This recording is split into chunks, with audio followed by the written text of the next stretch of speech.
Pessoal, então vamos rápido aqui. Isso aqui são os primeiros slides. Então, isso aqui, os primeiros slides fala mais da introdução à segurança da informação, fala de alguns tipos de ameaça que a gente está revendo aqui, né? Motivos dos hackers atacarem, os tipos de ataque que a gente também vai rever hoje. A gente vai falar um pouco de cada um, como funciona cada um desses malwares, as prevenções. Depois a gente fala de exploração de vulnerabilidade, sofisticação dos ataques, né? A introdução à segurança da informação a gente fala especificamente. E aí eu sugiro para vocês, como material de estudo, a própria cartilha de segurança do CERT, ok? É muito que a gente vê aqui, só que lá tem assim, aqui a gente trabalha mais com tópicos, lá tem todo o conteúdo, por aí vai. Eu vou fazer também, antes da prova, eu vou fazer uma revisão. Eu vou dar uma espécie de prova, né? Igual a gente estava fazendo lá, a gente fez sistemas quiz, a gente fez análise para sistema. A gente faz um dia antes uma avaliação, um simulado, e no outro dia a gente faz a correção simulado, né? Baseando numa revisão. E aí vocês vêm mais pelo menos sabem como vai ser os exercícios da prova, ok? Não, vamos passar até aqui. Não tem nenhuma ponderação a ser feita aqui. Nota de aula 2, né? Vocês não viram, vocês não chegaram nem a ver a nota de aula 2. A gente trabalhou, a gente falou da nota de aula 2 lá no laboratório, a gente falou de segurança física, a gente falou de segurança física, né? Mas só que eu não passei os slides. Os slides estão aqui. Eu quero só passar umas situações aqui que vocês vão ter que rever para a hora da prova. Que é aqui, ó. Aqui é o estudo de caso Word, sem entrar anexo lá. Aqui, ó. Controle de segurança. Aí eu falo lá de segurança física. Aí eu cito lá, a ISO 17799 recomenda para a segurança física a consideração das seguintes diretrizes e controles de segurança. Aí eu coloco aqui, ó, item 7.1.1, lá da NBR 7799, que também vai estar no material. Aí o que vocês devem fazer, o que vocês devem tentar na hora da prova é ler esse item. Não precisa ler a política de segurança ainda não. A gente vai falar de política de segurança como um todo mais à frente. Mas o item é uma ótima ferramenta de estudo. O item 7.1 da ISO. Só que eu cito aqui várias vezes, ou vários itens. Olha lá, ler ISO 17799 e item 8.7.7. Tá? São pequenos tópicos lá, mas pode orientar vocês. Ler ISO 17799 e item 7.2.2. Ok? Nenhuma dúvida? Alguma dúvida quanto a isso, pessoal? Alguma dúvida? Não. Ok? Então lá na ISO, para estudar, vocês vão ter que procurar essas itens 7.2.3. Não são muitas não, tá? E não são itens, não são tópicos muito grandes não, ok? Mas vai orientar bastante vocês no estudo. Beleza, agora vamos para parte 3 aqui, que é a aula de hoje. A nota de aula, espero que seja a de hoje, a nota de aula 3, a nota de aula 4 e 5.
Nessa aula de hoje nós vamos falar especificamente sobre códigos maliciosos, vírus, worm, trojan, backdoor, spyware, né? E dentre outros aí, boot, bootnet e por aí vai, né? E também alguns trotes, né? Um dos trotes famosos é, esse aqui eu achei essa charme bacana, né?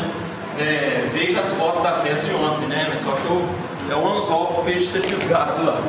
E ocorre, é um dos fatores que mais tem causado prejuízo, de acordo lá com o CERT.br, que vocês têm acessado toda semana, verificando as pesquisas e por aí vai. Então falar do CERT de vocês já é bobagem. Bom, hoje os vírus até estão tendo um foco maior, tá? Em telefones, né? Smartphones, tablets e por aí vai, né? O Android tem sido uma vítima bastante grande de códigos maliciosos em si, né? Mas que códigos maliciosos são esses, né?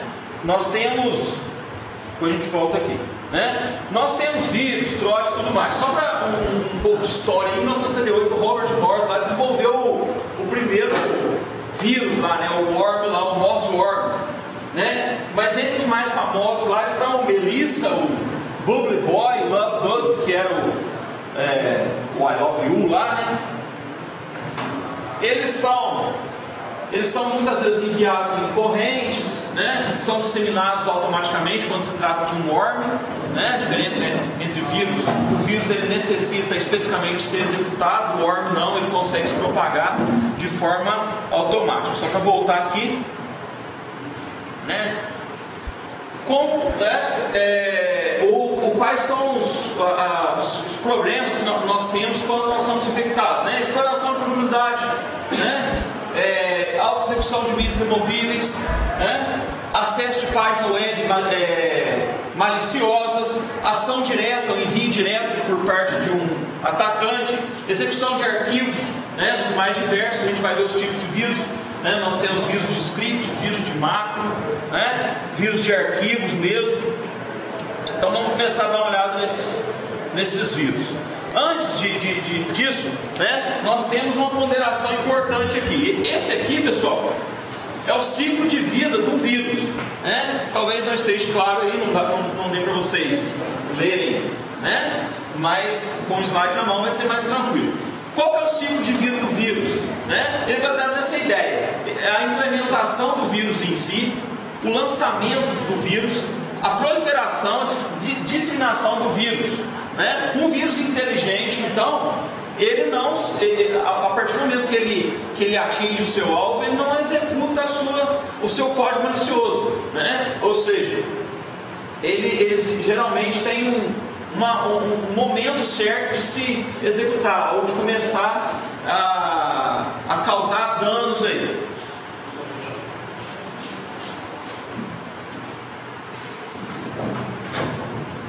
Depois da proliferação, né, nós temos então a ativação do vírus. O vírus passa a executar de forma maliciosa na máquina.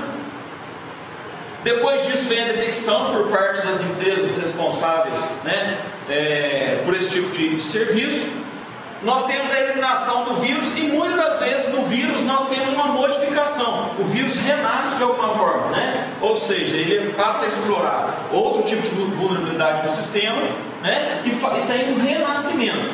Alguns morrem, alguns não têm essa modificação. Na eliminação que eles são extintos, né? E não causam mais problemas, a não ser em sistemas desprotegidos. Mas o vírus ele pode ter uma modificação, um renascimento, uma atualização, um update aí, né? Quais são seus tipos, né? Nós temos o tipo de arquivo, né? Que se baseia em infecção de arquivos com exe, DLL e por aí vai, MP3, JPEG, né? Nós temos o vírus setor de boot, né? Que ele carrega a memória e ele é executado juntamente com o sistema operacional. Nós temos os vírus de macro, né, que se espalham de forma muito fácil. Os vírus de macro geralmente eles são implementados em arquivos doc, XLS, né? Há pouco tempo tinha um vírus aí que quando você teclava qualquer acento, ele já disseminava 2 acentos lá no Word lá. O vírus atacou alguns arquivos do Word, se você precisava acentuar alguma coisa, ele não acentuava, ia aparecer 2 acentos ou não acentuava. Né? E temos os vírus de script também, que são famosos hoje, principalmente em redes sociais, né? Clique aqui e mude a cor do seu Facebook, né? Que baseia-se lá nos códigos Java, ActiveX, por aí vai. Bom, tem 2 formas de infecção. O vírus ele pode abordar 2 formas de infecção que uma. Né? Nós temos o código do vírus. O código do vírus ele se infiltra, né? Dentro de um programa original, né? Agindo de forma maliciosa. E nós temos um segundo caso em que o vírus ele é dividido em 2 partes. Ou mais, 2 partes ou mais, né? Então aqui nós temos o cabeçado do nosso software, o programa original na sua primeira parte e o programa original na sua segunda parte. Esse tipo de vírus ele é mais difícil de ser eliminado, ok? E enquanto o primeiro aqui, né, são vírus mais simples. Geralmente aqui nós temos alguns tipos de vírus de macro, ou até de script mesmo. Alguma dúvida com relação aos tipos de vírus, ciclo de vírus? Quando eu falo de ciclo de vida aqui do vírus, não necessariamente aqui também vale o ciclo de vida do worm, do trojan, do spyware, ok? Alguma dúvida? Bom, então o worm, né, ao contrário do vírus, ele tem um modo de propagação direta, ou seja, ele consegue se replicar automaticamente em rede, né? Ele consegue explorar as vulnerabilidades de forma automática, ele não precisa de uma pessoa para poder executar, ou de um outro arquivo para poder executar. Ele faz isso de forma automática, né? Eles costumam atingir também vários pontos. O vírus geralmente ele atinge um arquivo, né, e causa vulnerabilidade naquele ponto do sistema. O worm não, o worm ele consegue disseminar tanto num único sistema como para vários sistemas em rede. Ele afeta geralmente o desempenho de rede. Hoje até é mais comum o worm do que o próprio vírus, né? O vírus ele é muito específico em alguns casos. O worm acabou rompendo esse espaço do vírus, né? E atrapalha também ou causa lá a negação do serviço, denial of service, também a gente vai falar hoje. Ele faz isso em 4 fases, né? A identificação dos computadores alvos, ou seja, ele busca computadores que possuem a vulnerabilidade, que não possuem a defesa. Ele faz o envio das cópias, ativa as cópias com base lá naquele ciclo de vida, né? Tem a data de ativação. Um caso famoso é um vírus chamado Jerusalém, né? Agora vocês têm internet, quem já tiver a oportunidade de pesquisar, quem não tiver a oportunidade de pesquisar aqui pode pesquisar à frente, né? Se não me engano ele era executado no dia do aniversário de Israel. Ele foi programado, ele ficou 3 meses sendo disseminado sem que causasse nenhum alvoroço, sem que causasse nenhum problema, trouxesse nenhuma vulnerabilidade para o sistema. Então ele passou por muito tempo imperceptível, né? E depois ele foi executado. Quando ele foi executado, então ele já tinha atingido um número muito grande de máquinas aí, causando prejuízos enormes, né? Se vocês pesquisarem, vocês vão encontrar até o prejuízo aí mundial, chega na casa dos bilhões, tá? Bom, um outro tipo aí de código malicioso é o trojan, né? O cavalo de Troia, baseado igual o Jefferson nos deu uma aula de história aqui, né, Jefferson? O cavalo de Troia, ele a algum ponto eles parecem inofensivos para o usuário. Muitas das vezes ele tem um recurso adicional, ou seja, ele traz alguma funcionalidade mesmo, um descanso de tela, qualquer serviço, né, uma calculadora de rede, mas por trás ele está agindo de forma maliciosa também. Além de trazer esse tipo de recurso, ele está agindo de forma maliciosa. Um caso famoso é o IK2.exe, né, que ele parecia ser, todo mundo que fez a atualização achava que ele poderia ser a solução lá para o bug do milênio. Muita gente então fez uso desse programa achando que era um presente grego mesmo, né? Então ele geralmente também apresenta essa falsa tela de login, indistinguível da tela real, né? Justamente aí ele age até como um spyware, ele para capturar dados, capturar informação de conta, de sigilos aí, né? Agindo contra a autenticidade, contra a integridade dos dados, e por aí vai. Bom, alguns tipos de trojans são os downloaders, droppers. Geralmente um trojan também ele traz esse contexto de backdoor, ele causa o denial of service, né, que é a negação de serviço, né, a inoperabilidade do sistema, né, eles geralmente são destrutivos, né, corrompendo arquivos de sistema. Clickers, proxies, como eu falei, spyware, inclusive esses bankers, né, que são páginas falsas de banco, onde às vezes você de forma através de um link você faz acesso a esses bankers e disponibiliza a senha de acesso e causando prejuízos pessoais aí. Bom, outro tipo de malware, né, é o rootkit, né, que são kits mesmos. Para quê? Remover evidência, arquivo de log. São geralmente rootkits, são muito utilizados por hackers para encobrir suas entradas em sistemas, né, capturar informação de rede, né, mapear potenciais vulnerabilidades e disponibilizar isso em comunidades hackers, né.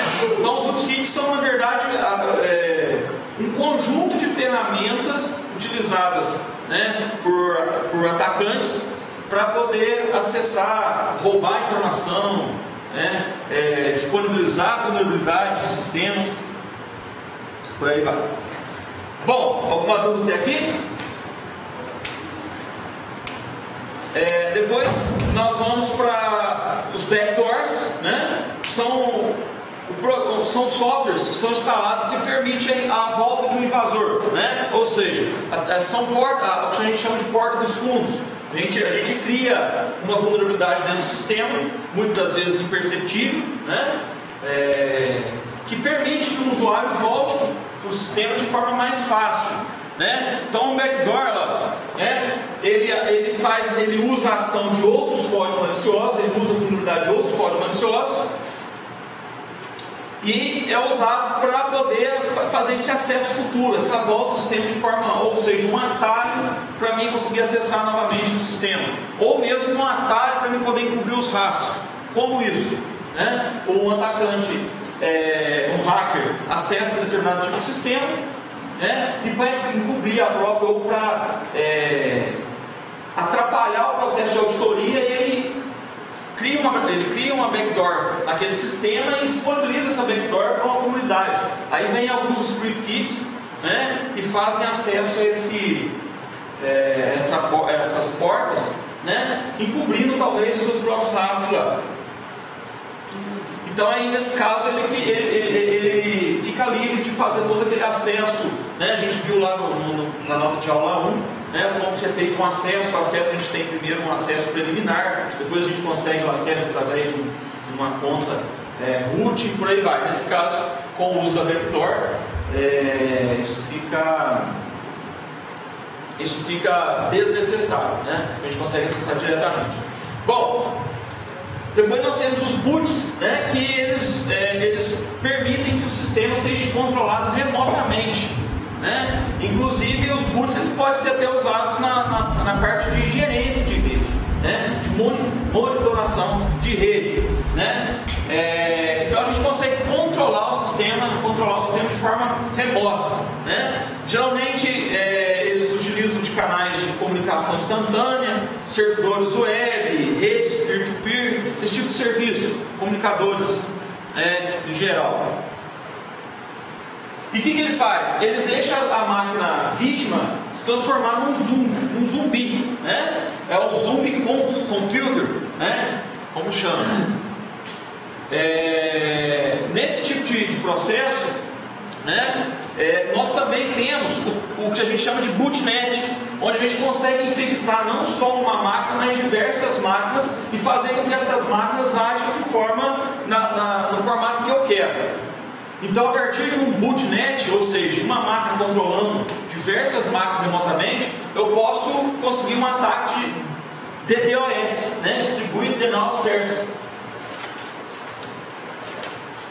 Eu consigo, através de um ataque, fazendo com que essas máquinas enviem para um alvo específico um ping, né? Então essa máquina vai ter que responder esse ping para milhares ou milhões de máquinas ao mesmo tempo, causando então uma queda aí, ok? Nós temos também outro tipo de malware, né? O spyware, né? Que ele pode agir de 3 formas diferentes. Ele pode ser um keylogger, que faz a captura de teclas digitadas. Ele pode ser um screenlogger, né? Capaz de fazer todo o processo de captura de rastro de mouse, ou clique no mouse.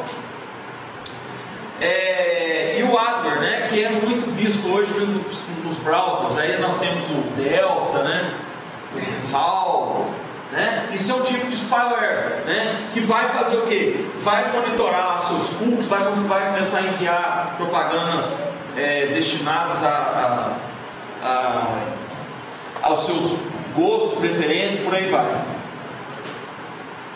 Bom, e também nós temos o hoax, né? Que é um boato, que é muito comum hoje por e-mail ou mesmo em rede social. Então você recebe lá diariamente lá, né, pessoas falando que se você compartilhar determinada foto de uma pessoa, de uma criança geralmente desaparecida, você vai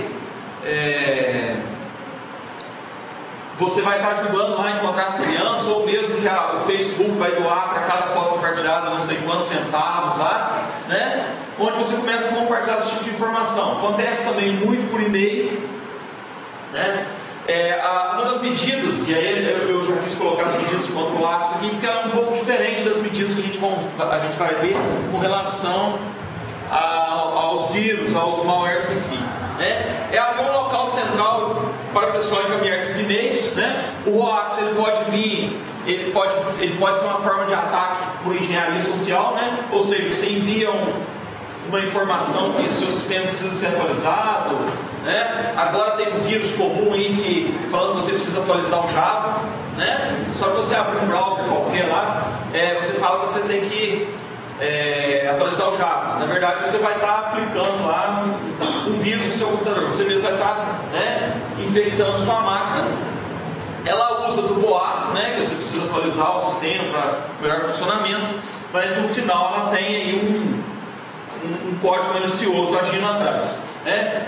Então, quando a gente tem esse tipo de problema, a gente precisa abrir um local pessoal para encaminhar esses e-mails. Ou seja, né, na nossa empresa, dentro da nossa política, nós sabemos que qualquer informação de compartilhamento ou mensagens, e-mail de Facebook, a gente tem que encaminhar para um lugar só, ou mensagem de um novo vírus. A gente não sabe até que ponto isso é verdade ou mentira. O usuário final não sabe até que ponto isso é verdade ou mentira. Então, tendo um ponto de referência onde todas as pessoas enviam esse e-mail, aí dá para alguém responsável pela área fazer essa verificação, né?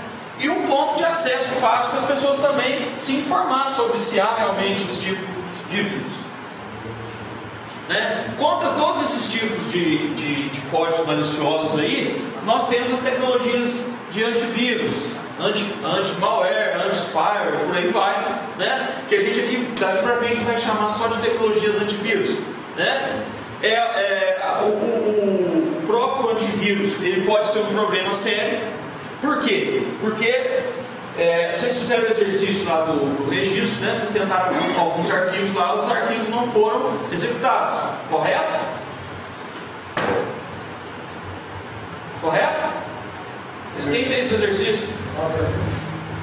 Vocês tentaram abrir alguns tipos de arquivo lá, não conseguiram, não é?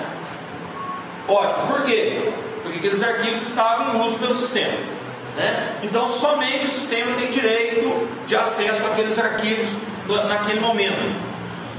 Mas quando a gente aplica um antivírus na máquina, o antivírus ganha esse tipo de autorização, né? O antivírus ganha esse tipo de alteração. Então o antivírus, não estando atualizado, não estando de acordo, né, com os padrões, ele pode ser um alvo que pode tornar seu sistema completamente vulnerável a esse tipo de ataque. Por quê? Você agindo, né, como se fosse um antivírus, você passa a ganhar direitos de sistema, não de administrador, um direito ainda acima, que é o direito de sistema, autorização de acesso de sistema, ok? Bom, os pacotes antivírus usam algumas formas de relacionamento, que são a investigação em si, né, que procuram assinaturas, verifica código mesmo do determinado arquivo, né? Para isso ele exige um banco de dados altamente dinâmico e altamente atualizado.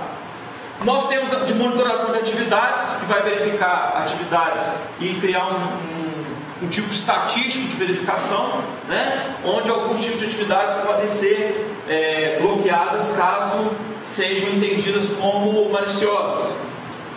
E a verificação de integridade, né? Que vai fazer a verificação de setores da máquina, ok? Bom, eles podem agir em 3 níveis diferentes, né? A gente chama de camadas. Ele pode agir na camada desktop, que é a fundamental, né? Que protege a máquina contra a execução de vírus, ou mesmo em rede, ou via CDs, por aí vai. Um servidor antivírus, né?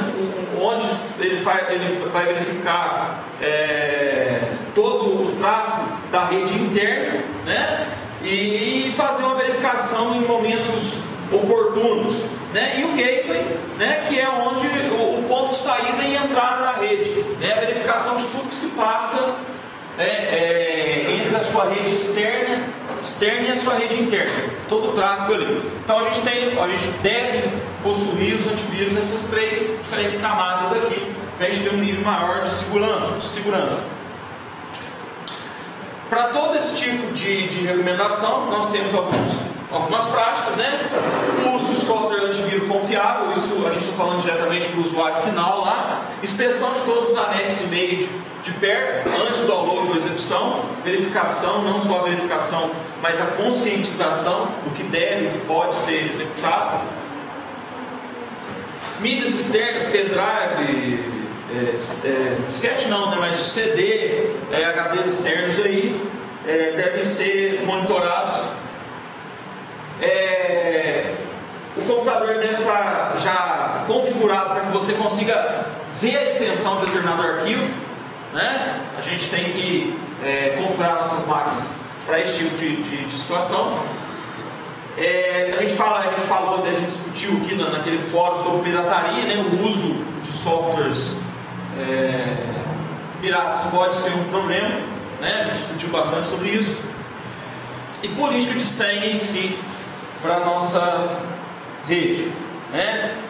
De forma técnica, rever as configurações de browser, né? Às vezes para acessar determinado recurso a gente tem o hábito de aumentar ou diminuir a segurança lá, a gente precisa verificar a segurança, os parâmetros mesmo, né? Software de e-mail atualizado, né? Instale e mantém pacotes antivírus em servidores, gateways, e-mail, de e-mail e desktop. Configuração de download dos e-mails, né? Não fazer o download de forma automática. E o backup em si para a contingência lá dos dados, né? Depois, a gente, além da segurança, a gente deve possuir um plano de contingência, uma forma de recuperação. É muito comum o uso hoje do sequestro lá de sistema operacional, a gente discutiu isso, alguém até trouxe algum caso aqui. Quem foi? Rodrigo, caso, né? Nós temos o sequestro de sistema operacional. Então, tudo isso entra e com certeza é utilizado essas técnicas de códigos maliciosos aqui. Práticas, né, que nem sempre são utilizadas, mas que são efetivas. A reiniciação do computador por mídia externa deve ser desativada, ou o boot lá por qualquer outro tipo de arquivo, ou de mídia, né, um pendrive, um CD ou mesmo um HD externo. Os arquivos DOC, XLS devem ser instalados devem ser salvos no formato RTF para evitar aqueles vírus de máquina, né, que são destinados a esse tipo de arquivo, né? E envio de recebimento ou envio de código executável, exe, ele não deve nunca, né, fazer troca desse tipo de arquivo, né? Porque é um prato cheio aí para um código malicioso, principalmente quando a gente está falando de, a gente está falando de pirataria, quando a gente está falando especialmente de crack, por aí vai. Isso é um caso comum de código malicioso. Quando a gente fala de empresa, a gente vai falar especificamente das diretivas de segurança relacionadas a esse tipo de código malicioso e trote, né? Treinamento pessoal, entender todas essas práticas e o porquê dessas práticas. A coleta de informação, não só a coleta, como a disseminação de informação em relação a vírus, né? E para isso a gente tem alguns pontos. A gente não deve disseminar isso, ou seja, se você tem a notícia de algum tipo de vírus, não é disseminação por e-mail também, que acaba virando um boato, né? A disseminação, a gente fala a disseminação através dos C-Certs. E no caso do Brasil nós temos cert.br, né? Então nós temos um ponto de verificação. Nós recebemos um e-mail lá, né, sobre algum tipo de vírus. O ideal é que a gente pesquise, né? E o CERT é um bom instrumento para isso. Análise, né, através das empresas, né, que disseminam as ferramentas para a eliminação desse tipo de vírus, né? A referência, pessoal, ainda continua lá, a gente não vai perder essa referência que é da ABNT, né, as normas técnicas a 17799. Esses dois livros aqui, o Introdução à Segurança de Computadores e o Segurança da Informação, quem quiser, né, eu disponibilizo aí para depois vocês eliminam esse arquivo. E a cartilha do CERT, que é uma das ferramentas para você estudar todos esses tipos de código malicioso aqui, ok? Vamos para o próximo?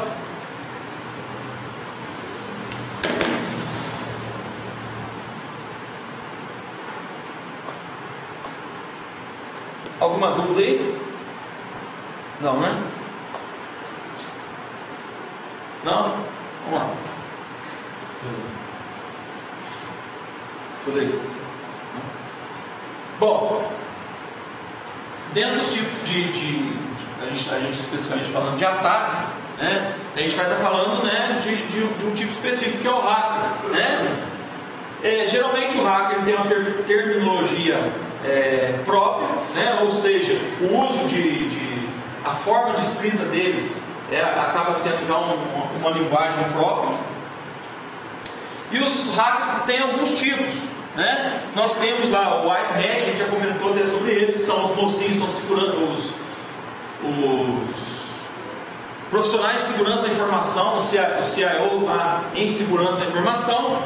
Dentre aqui tem alguns exemplos, nós temos lá o Wozniak, né, responsável lá pelo cofundador da Apple, o Tom Shinomura, que foi o hacker responsável por capturar o Kevin Mitnick, né? Tim Berners-Lee, que implementou o World Wide Web, né, protocolo HTTP no CERN, o Linus Torvalds, que foi um dos cofundadores aí da plataforma, não da plataforma livre, mas ele foi um dos cofundadores do Linux em si, né, através lá do projeto Minix, né, com base no Unix. Então são pessoas com um alto conhecimento, né, aquela velha história, né, o hacker não é aquele que simplesmente invade o sistema. Invadir o sistema, a gente consegue as rootkits, as ferramentas que a gente viu aqui, de forma muito fácil, né? E o uso dessas ferramentas também passa por tutoriais e são muito fáceis de ser executados. Então só invadir o sistema não faz com que ninguém se torne um hacker, né? Principalmente quando a gente está falando de seguir tutoriais e tudo mais. É a ideia do médico lá, né? Ninguém chega no médico com dor no joelho, você fala que o médico está com dor no joelho, e o médico vai lá no armário dele lá e pega um livro e vai verificar por que você está com dor no joelho, né? Ele tem o conhecimento, ele te pede os exames necessários, sem consultar nada, a não ser a consulta ao seu conhecimento, ao seu estudo aprofundado sobre aquilo, né? Então não se achem hackers porque conseguiram acessar a informação, quebrar a integridade de algum dado, quebrar a criptografia de alguma informação em si. Isso não torna ninguém hacker. O hacker é a ideia de conhecimento, né? Aqui nós temos 4 exemplos aí fundamentais. Nós temos o Grey Hat. A gente tocou no assunto do Grey Hat, né? A gente até discutiu quanto à legalidade e à moralidade do Grey Hat, né? Só para vocês acordar aí, né? Vamos voltar essa discussão aqui, ok? O Grey Hat é aquele que invade o sistema, mas é que ele deixa um aviso, né? Ele usa o seu conhecimento, invade o sistema e avisa a vítima lá, falando: ó, seu sistema está vulnerável, faça a correção. Às vezes ele inclusive faz uma ameaça, né? Se você não fizer uma correção em 15 dias, eu vou disponibilizar a vulnerabilidade numa comunidade hacker, né? E aí a gente vai entrar naquela situação, né, da invasão residencial. O cara invade sua casa, te acorda para falar que você esqueceu a porta aberta. Aí a gente vai entrar numa questão aqui de legalidade e moralidade. O que é legal, né? A legalidade ela faz parte do direito, a moralidade ela faz parte da prática, né? Do estudo a legalidade do estudo do direito, de normas e por aí vai, né? De legislação em si. A moralidade é aquilo que a gente acha certo, mas muitas das vezes aquilo é permitido legalmente, né? E aí, só para levantar essa discussão aí, quem é a favor do Grey Hat e quem é contra o Grey Hat? Então, se manifestem aí o pessoal que é a favor do Grey Hat, esse chapéu cinza. Você acha que é válido? Quem? Levanta a mão, só para mim autorizar. Quem é contra? Rodrigo, pode complementar o porquê que você é a favor. Então, só para ter uma ideia, eu trabalho com um servidor de hospedagem. Sim. E tem várias empresas que fazem testes para descobrir se tem falha. E eles notificam essas falhas. Se não fosse esse serviço, poderia acarretar em processo e alguma coisa mais grave para os meus clientes. Então, mas são serviços contratados nesse caso? Não. Não? Não. São pessoas externas mesmo, que verificam vulnerabilidades e te avisam quando as vulnerabilidades.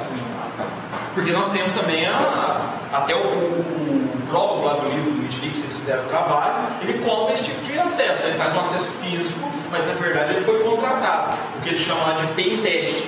Logo a gente vai começar, na hora que a gente começar a entrar no Backtrack Linux lá, isso deve acontecer já depois da semana seguinte à prova. Aí a gente vai partir para a parte mais prática, a gente vai usar o Backtrack Linux. Agora a gente vai usar, né, na verdade nem vai usar o Backtrack Linux mais, o projeto Backtrack morreu, né? Agora a gente tem um projeto que é o projeto Kali. Na verdade, mudou o nome, né? Kali Linux. Então a gente vai usar essa plataforma aqui para a gente fazer o que a gente chama de pen test, que é isso, ok? A gente vai fazer verificação de vulnerabilidades em alguns sistemas. Tá? Que a gente vai focar em sistemas já preparados para isso, né? Que são abertos a isso, para esse tipo de estudo, né? Mas que cabe o conhecimento para que isso seja feito na empresa que cada um de vocês trabalha. Mas então se aprova esse tipo de serviço porque... mas aí eu vou fazer só uma indagação, né? Mas eu vou fazer depois que uma pessoa que não concorda me responda o porquê não concorda. Quem não concorda, levanta a mão. Tem gente que está no meio aí que... Marcelo, por que você não concorda com a atitude do Grey Hat? Eu vou só passar o trabalho, mas não é para hoje. Não. Que é o tutorial. Quem? Marcelo, por que você não concorda? Vamos para outro. Quem não concorda, além do... Não concorda por quê? Eu concordo porque às vezes ele fica tentado também, dependendo da informação que ele tiver lá. Eu não sei. Eu acho que dependendo da situação, fica bastante delicado falar, ou senão pegar essa informação para ele. Senão ele pega as informações e fala, corrige lá, mas ele já fez alguma coisa assim. Só não vamos fugir, né, do contexto onde nós estamos fechados a ideia de que ele invade e te avisa quanto à comunidade, ou ele não invade, se não concorda com a invasão. Se não concorda com a invasão, por quê? Ele fica tentado. Vamos eliminar essa possibilidade. Ele fica tentado o uso da informação, tudo bem. Pode ocorrer mesmo. Mas o fato em si de se ele te avisasse com a comunidade que o seu sistema tem lá, você de alguma forma tentaria procurar seus direitos quanto a essa invasão que ele proferiu lá e te avisou, na verdade? Te ajudou? É complicado porque depende do segmento. Uma dele depende do segmento, igual o Rodrigo falou. Dependendo do segmento, igual ele hospeda, site, tal. Agora se for um banco, uma coisa e tal, dependendo, às vezes nem é o que é a empresa, mas os usuários vão ficar assim, nossa, invadiu, não tomou nenhuma providência.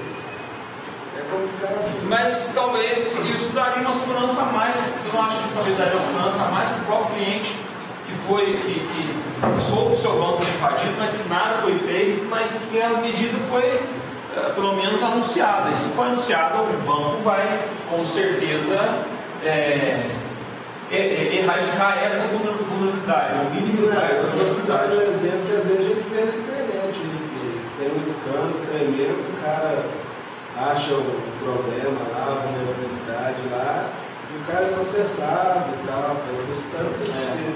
Depende de cada empresa. O próprio Google, não estou nem discordando, eu só estou indagando para reflexão, né? Mas o próprio Google ela oferece dinheiro para que as pessoas passem o dia lá,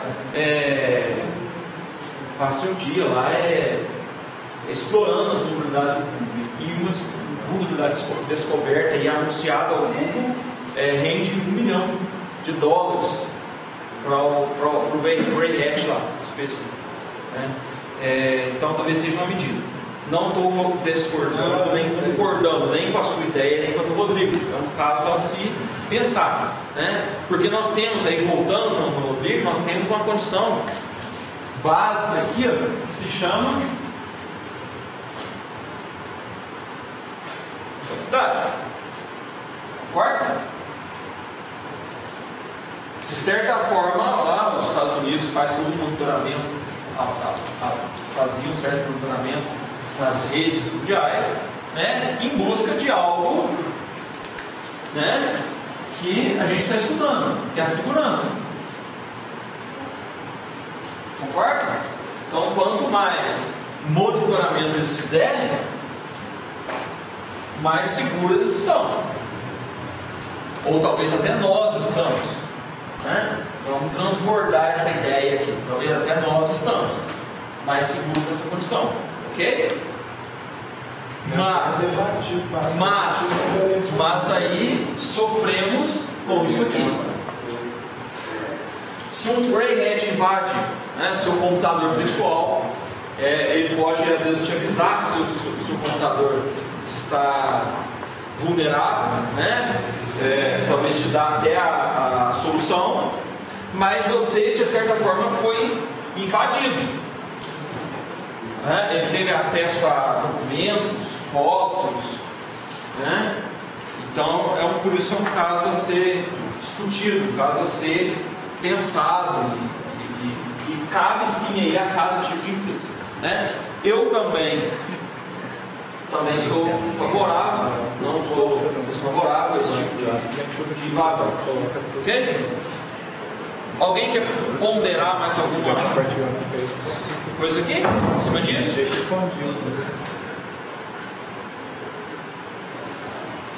Vamos lá. Depois nós temos esses script kiddies, que são esses, na verdade não são hackers, né? São esses geralmente adolescentes em busca de conhecimento, estudo, né, que usam ferramentas criadas por outros hackers, né, para acesso ao sistema. Então, conforme todo adolescente, possui muito tempo livre, usam ferramentas que às vezes já teve até a sua vulnerabilidade já minimizada ou erradicada, né? Então geralmente ele faz a exploração de máquinas que estão desatualizadas, de empresas que não se preocupam com a segurança da informação. E muito comum hoje, né, que é esse quarto tipo aqui, que é o hacktivista, terceiro tipo na verdade. O hacktivista, então, ele tem a ideia política e social, né? Coloquei. Ele tem uma ideia política e social muito comum, né? E geralmente ele trabalha lá com defacement de páginas, a pichação de página, né? Até acho que eu trouxe até um caso aqui. Não, eu trouxe quando eu falo de defacement, eu trouxe o caso lá. Mas aqui é um caso famoso. O hacker Hercules atacou o site da HSBC em protesto contra o aumento do preço de combustível e deixou o seguinte recado: nota para o administrador, você realmente deveria impor senhas mais rígidas. Descobri 75% das suas contas do MD em 16 segundos na minha caixa Linux SMP. Por favor, observe que a única coisa alterada nesse servidor é a sua página de índice, da qual foi feito em backup, nada mais foi alterado, né? Esse cara até foi um script kid lá, mas de alguma forma ele alterou a página inicial lá para poder fazer o protesto lá contra o aumento de combustível, né? Isso causou um prejuízo imenso na tua HSBC, né? As pessoas precisavam acessar o serviço naquele momento. Então, né, nós temos hoje aí o grupo Anonymous, né, que além de em alguns momentos serem crackers, eles também trabalham com essa ideia do hacktivismo mesmo, né, o protesto contra o sistema, né, e geralmente atacando grandes empresas aí. E por último, o Black Hat, lá o cracker, né, que comete os crimes específicos mesmo de computação aí, roubo, por aí vai. As motivações do hacker é status, né, mostrar que sabe, que ele é o entendido, né? A atenção da mídia, que também é muito o objetivo do hacktivista lá, né? A espionagem empresarial, que é fato no caso dos hackers. A curiosidade, muito disseminada dentro da cultura script kid. Lucro financeiro, roubo mesmo, vantagem competitiva, arma de guerra, né? Isso é fato. Vingança, isso aqui é geralmente até tipo de ataque interno.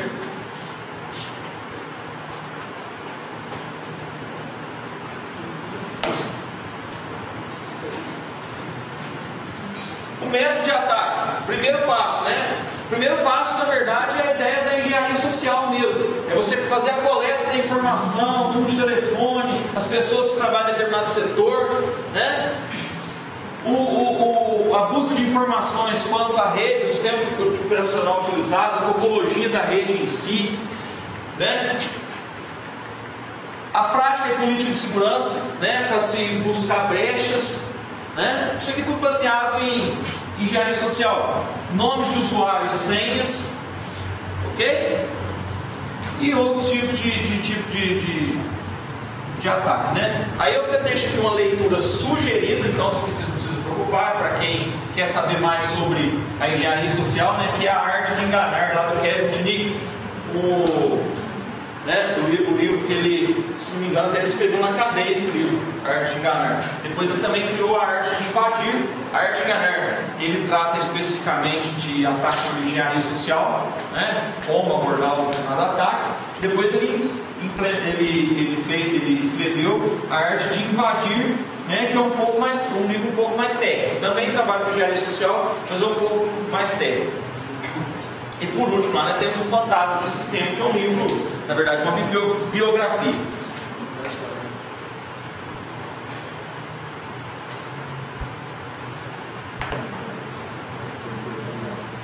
O segundo passo, a obtenção do acesso inicial do sistema, né? Ele entra no sistema com direitos limitados de um usuário específico com o qual ele conseguiu abordar o ataque de engenharia social. O terceiro passo, então, ele faz uso de um exploit, né? Ou seja, ele verifica as vulnerabilidades já dentro do sistema para poder então conseguir essa possibilidade aqui de uma obtenção de abordagem na conta de root.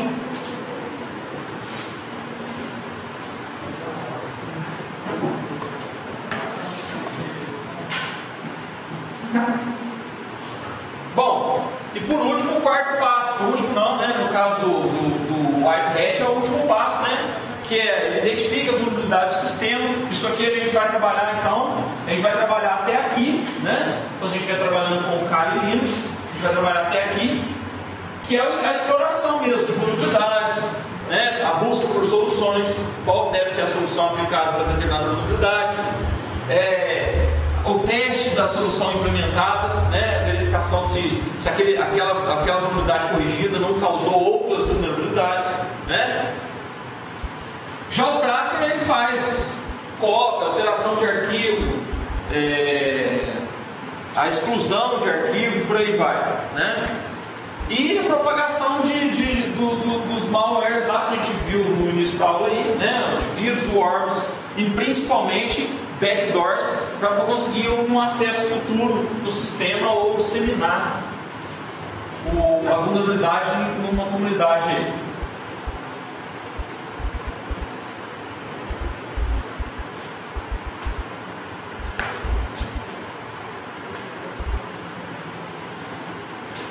Vocês têm algum conhecimento de HTML? Se não é tem? Geralmente no sistema teste a gente vai fazer verificação de código, algumas coisas assim, então é importante. E os últimos passos lá é instalar a porta dessas backdoors, então, para poder criar uma entrada fácil. E principalmente, né, o sexto passo lá, que é a modificação do log lá, né, a cobertura, a eliminação do registro do ataque em si. Ok? Para evitar os hackers, então, lá, né, nós temos as diretivas de segurança lógica do sistema, que tem que ser revistas, né, de proxy, firewall. A segurança física também, né, porque o ataque por hacker ele pode se iniciar com uma infiltração física ao sistema, né? A gente falou sobre segurança física. Segurança no meio de todos, a participação de todos os envolvidos no processo é importante. É aí que a gente está falando. A gente está falando daquela regrinha lá, né? Lembra a regrinha lá? Pessoas. O que mais? Procedimentos, mais um, e técnicas. A segurança, então, ela se inicia, a base da segurança é isso aqui, são as pessoas, são os envolvidos, é isso que eu estou falando aqui. A segurança é um bem de todos, não da empresa em si, né? Ou seja, ela passa pela conscientização, o porquê que eu não devo fazer determinada acesso, por que eu não devo instalar determinado software, por que eu devo seguir o quê? As políticas, os procedimentos, aquilo que eu posso, que eu não posso, aquilo que eu assinei que eu não vou fazer quando eu fui contratado. E por último nós temos as técnicas, né? As técnicas são, na verdade, o uso do firewall, do antivírus, né? E por aí vai. A polícia de segurança por si só não garante a segurança do sistema, ela precisa ser, ou seja, o procedimento lá depende de pessoas e técnicas. Ferramentas técnicas devem ser bem implementadas, né? Elas devem estar de acordo com a política em si. E os patches, as correções devem ser sempre testadas, implementadas e monitoradas.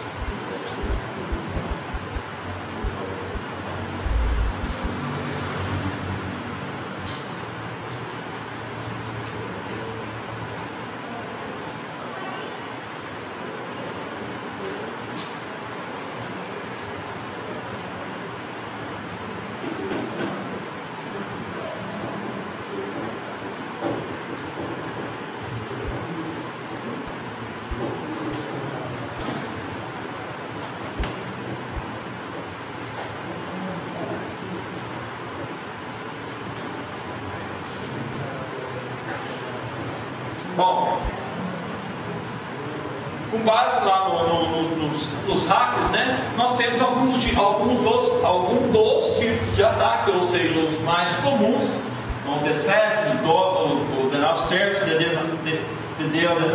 Distributed Denial of Service, Stowed Buffer, Inundação, Smurf, Scan, Spoof, Sniff e Brutal Force. Vou falar de cada um deles aqui.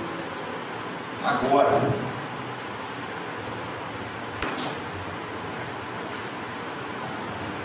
Bom, primeiro nós temos a desfiguração de páginas web, ou a gente também chama de pichação, phishing, né? Ou seja, uma página web em si alterada.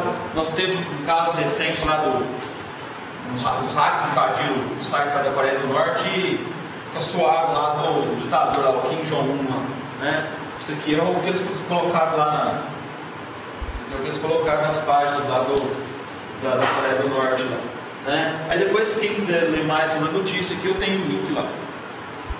Mas o defacement, né, é muito aplicado por script-kits, atacam algumas páginas específicas, faz uma fichação, deixa uma mensagem, né?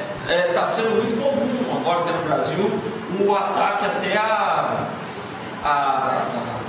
times de futebol, a sites de futebol, né? Quando há uma derrota na segunda-feira lá, está sendo comum. Ele explora erros, né, de código web lá, ele baseia-se lá nas vulnerabilidades específicas, HTML, PHP, por aí vai, né? Exploração de vulnerabilidade de servidor, de aplicação web, né? E aí a gente tem lá o que a gente chama de Google Hacking.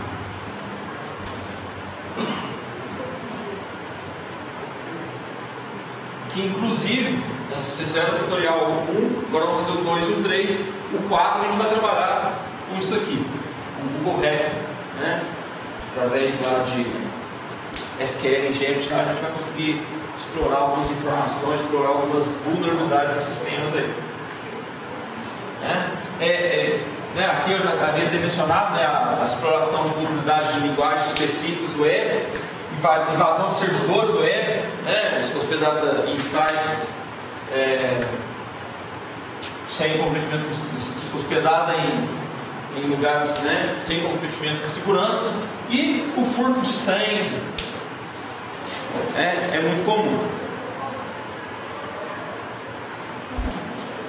E sugiro, né, a pesquisa, né? Aqui no Brasil você consegue informação para esse tipo de ataque de forma muito fácil, que é através lá do registro. Não é isso, Rodrigo? O Ruiz lá do registro, a gente consegue informações preciosas para exploração de uma vulnerabilidade, de um ataque, ou até mesmo para o início, para ponto de partida para um ataque de engenharia social. Né? No Brasil nós temos lá o Ruiz. E eu trato, né? Informações iniciais lá são eles melhoraram isso, né? Era bem pior, né? Já houve uma melhora grande quanto a isso, mas ainda assim ainda é um ponto inicial de ataque, né? Uma exploração inicial de ataque. Isso aqui foi muito pior, né? O cara trazia, inclusive, lá o login, né? Do administrador do site e tudo mais. Quem estava registrado, onde estava registrado, tinha informações preciosas. Você sabe qual ano que foi? Se não me engano, foi acho que ano passado, não foi? Que houve uma alteração grande no Luiz lá no registro, não foi, Rodrigo? Foi. Esse ano já teve mudança de novo. Teve mudança de novo. Ok. Mas sugiro que vocês, né, de qualquer forma, dêem uma olhada lá dê uma pesquisada nessa possibilidade. Ok? Foi? Tá bom. Não, tá bom, agora é 10 horas. Não, 10 horas. 10, 13.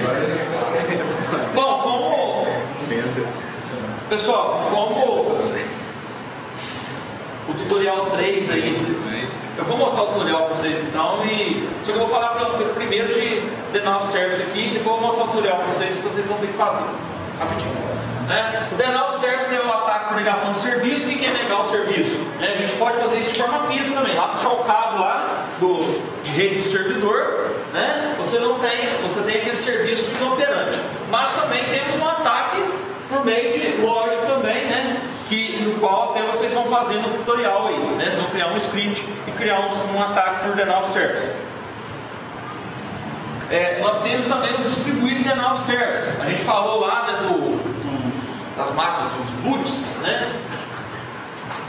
O bootnet, principalmente no caso do distribuído denial of service, nós temos o bootnet, ou seja, a gente faz com que várias máquinas se tornem zumbis e façam uma solicitação qualquer no servidor num único exato momento, fazendo com que haja uma sobrecarga naquele ponto de rede, até que esse servidor, né, caia em inoperabilidade. Ok? Depois a gente vai ver os outros aqui, os ataques por Smurf, né? Nesse primeiro ponto, então, a gente está vendo, né, os conceitos relacionados aos tipos de ataques, aos hackers, aos códigos maliciosos, para que depois a gente vem com o pentest, que aí no pentest a gente vai entrando especificamente, né, no conceito de auditoria, né, porque a segurança do sistema ela passa necessariamente pelo conceito de auditoria, né? Um bom administrador de segurança de redes, né, ele tem que ter, ou ele deve sempre executar a auditoria para verificação de falhas, né? Então a gente vai terminar de ver esses tipos de ataque. A gente vai falar sobre engenharia social. Aí a gente vai estar na semana de prova. E depois da semana de prova, então a gente vem lá com as aulas práticas, né? E sugiro que para as aulas práticas eu vou enviar por e-mail, né? Eu vou fazer isso ou no grupo ou para o Rodrigo disseminar aí. Vocês têm um grupo fechado de e-mail, não é isso? Então, aí eu envio para alguém, no caso do Rodrigo, que é o líder do sala, e vocês disseminam esse material aí. Então eu sugiro que é bom vocês tragam esse material bem impresso para as aulas, para a gente não se perder no processo lá, né? Já que senão a gente vai ficar amarrado num único pentest lá e acaba não rendendo a aula. Sugiro a leitura, já que perguntaram quanto prova, né? A preocupação de vocês é prova. Sugiro para vocês a leitura lá não só dos slides, bem como da cartilha de segurança, os itens específicos da MPR, da ISO 7799, né? Que vão ser cobrados lá na frente. Vai ter essa apostila? Apostila? Os slides, mas, por exemplo, neste momento a gente vai ver alguns pontos alguns itens dentro das normas padrões de segurança lá, da NBR 7799. E também na cartilha de segurança. Cartilha de segurança para esse tipo de informação, quanto a vírus, worm, o que é cada um, quais são as melhores medidas, ele é um ótimo instrumento, né? Grande parte do material baseia-se lá, não só lá, né? Vocês vão ver lá aqui, ataque Smurf, alguns ataques específicos aqui, eu trago de fora, né? Ok? Mas já comecem a ler o material, ele é de fácil leitura, mas ele é grande, tanto a NBR 7799 quanto a cartilha de segurança, ele faz leitura, mas eles são grandes, então eu sugiro que já comecem esse estudo aí. Só com relação aqui aos tutoriais. Oi? O primeiro.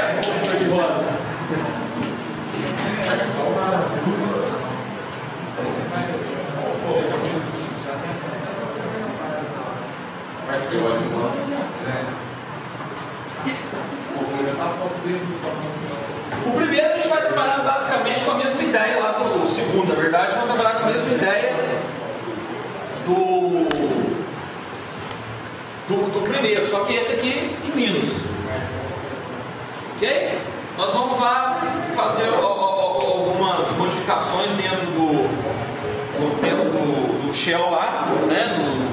Para poder, como se fosse a gente trabalhar com um registro Windows, né? Ideal que vocês deem uma lida aqui, executa. Só com um feedback aqui, quem fez aí, ó, mais uma vez eu vou perguntar, quem fez o primeiro tutorial?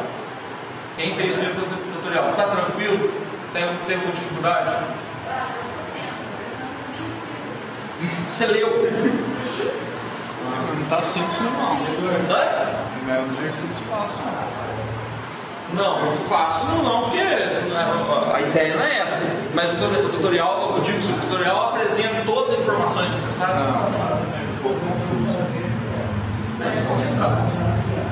Posso mudar? Em que foi confuso? Não, é questão de mudar o rastro do mouse.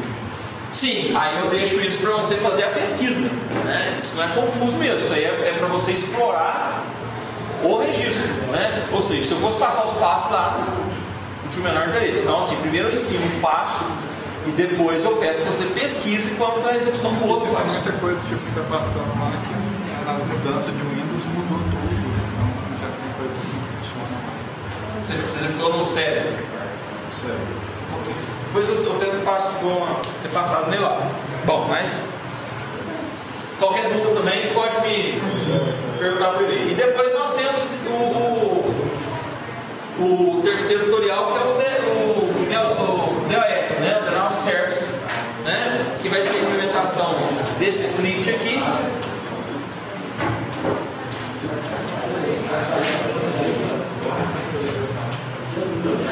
Vai ser a execução desse script aqui. Eu sugiro também o mesmo script no Linux, né?